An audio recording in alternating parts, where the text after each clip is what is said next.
Hello, नमस्कार. आजच्या एका नवीन व्हिडिओमध्ये मी सुनीता तुमचं सर्वांचं मनापासून खूप खूप स्वागत करते. तर आजचा व्हिडिओ स्पेशल असणार आहे शिवकालीन शस्त्रास्त्र, वेद इतिहासाचा उत्सव, महाराष्ट्राचा लोककला आणि खाद्य परंपरा जोपासण्याचा. या महोत्सवात मला सगळ्यात स्पेशल म्हणजे इतिहासकालीन शिवकाळामध्ये शस्त्रांचे महत्त्व असामान्य होते.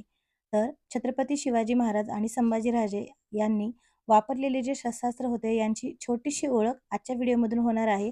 तर ते जे काही वापरलेले शस्त्र होते त्यांची थोडक्यात नावे: कट्यार, कडामिनी, खंजीर, खांड, गदा, गोफण, चाकू, छडी, जांभिया, ढाल, तलवार, धनुष्यबाण, तोफ, तोड्याची बंदूक, बिचवा, भाला, सुरा, सोटा, बर्ची अशी अनेक शस्त्र या उत्सवामध्ये मला पाहायला मिळाली. आणि खरंच ही शस्त्रे पाहून आपल्या अंगावरती शहारा किंवा मनामध्ये अशी स्फूर्ती आल्याशिवाय राहणार नाही. ही शस्त्रे इतकी जड आणि इतकी मोठी होती ना, की ते वापरण्यासाठी किंवा ते घेऊन लढाई करण्यासाठी सुद्धा त्या तेवढीच ताकद आणि तेवढा जोश सुद्धा पाहिजे होता. आणि थोर व्यक्तींमध्ये तेवढं सामर्थ्य सुद्धा होते.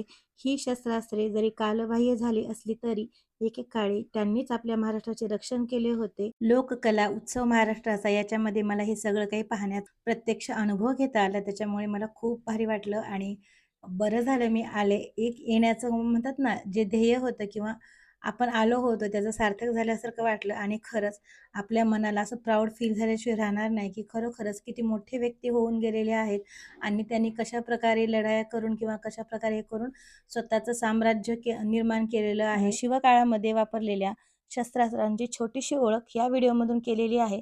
तर तुम्हाला हा व्हिडिओ कसा वाटला मला कमेंट करून सांगायला विसरू नका. आवडल्यास लाईक, शेअर आणि सबस्क्राईब करा. चला तर मग पुन्हा भेटू एका नवीन व्हिडिओमध्ये. जय जिजाऊ, जय शिवराय. धन्यवाद.